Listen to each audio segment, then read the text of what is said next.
Dr. Rifi, there have been reports in the Sydney Morning Herald and on Sky News that the doctor running against Tony Burke, his name is Ziad Basyouni, shared social media posts that appeared to support the October 7 terror attacks. What's your view on Ziad sharing social media posts that do support these terror attacks? Yeah.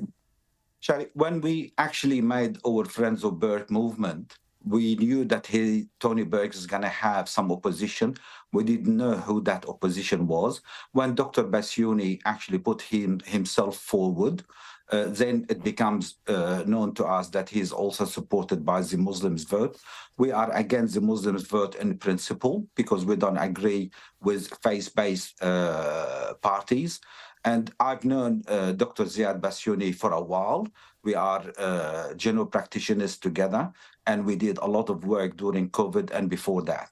Now, I have no doubt he does not support what Hamas did, like myself, because he also wouldn't support anyone killing civilians. So I'm not sure. I haven't seen what he put at that post, but we have no doubt, whatever it was, it would not reflect him or myself, and it does not reflect the majority of the Australian Muslims' point of view in Australia, because we don't condone killing of civilians. Well, he did, just to reiterate that point, I mean, this is the Sydney Morning Herald report, and they showed the image that he did share social media posts containing an illustration of a rock-throwing protester and a machine gun-wielding paraglider. This is just on October 12, so 5 days after the terror attacks.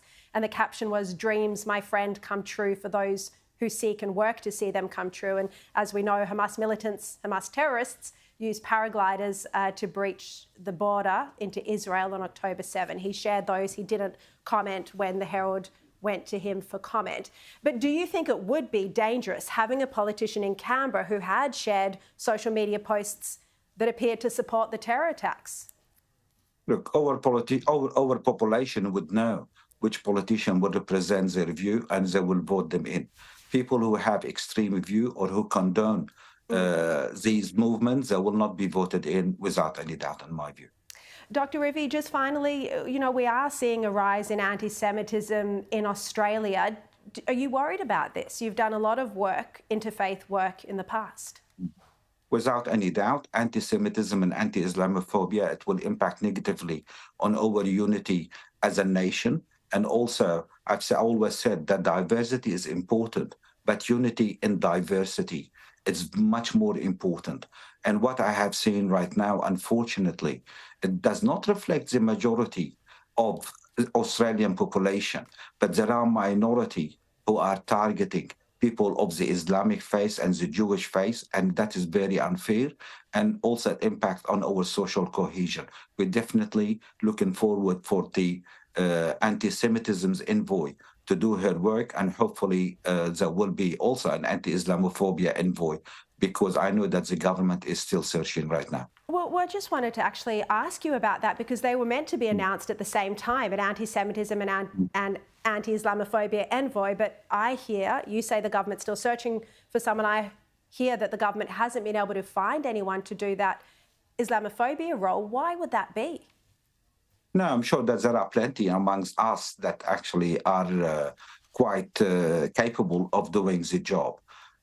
Unfortunately, there will be some other priorities, and I know some people that put their hands up and they were discussing with them the ins and out of the position. And unfortunately, some of these people, they had family commitment, work commitment, not because they are against the idea, but just because they couldn't do it themselves. Okay, and just quickly before you go, we've seen hate preachers spreading dangerous messages. Do you think they should be charged under race hate laws in the interest of social cohesion?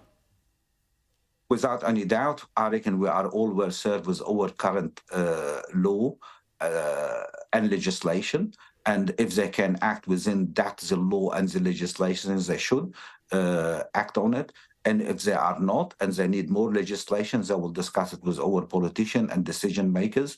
I feel that we shouldn't silence people. They will have their opinion. They can actually express it, because it's important for generation to be exposed to all these ideas. So But we would surely be not if able to it's discuss it. anti-Semitic and hateful. No, definitely not to that extent.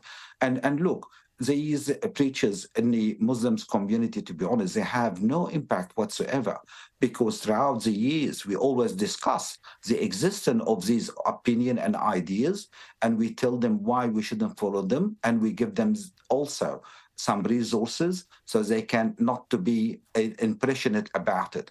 Unfortunately, there will always be some people who have some mental issue, physical issues, psychological issues, impressionate, and they may impact on them. But they are very handful, to be honest. All right, Dr. Jamal Rifi, really appreciate your time once again. Thank you.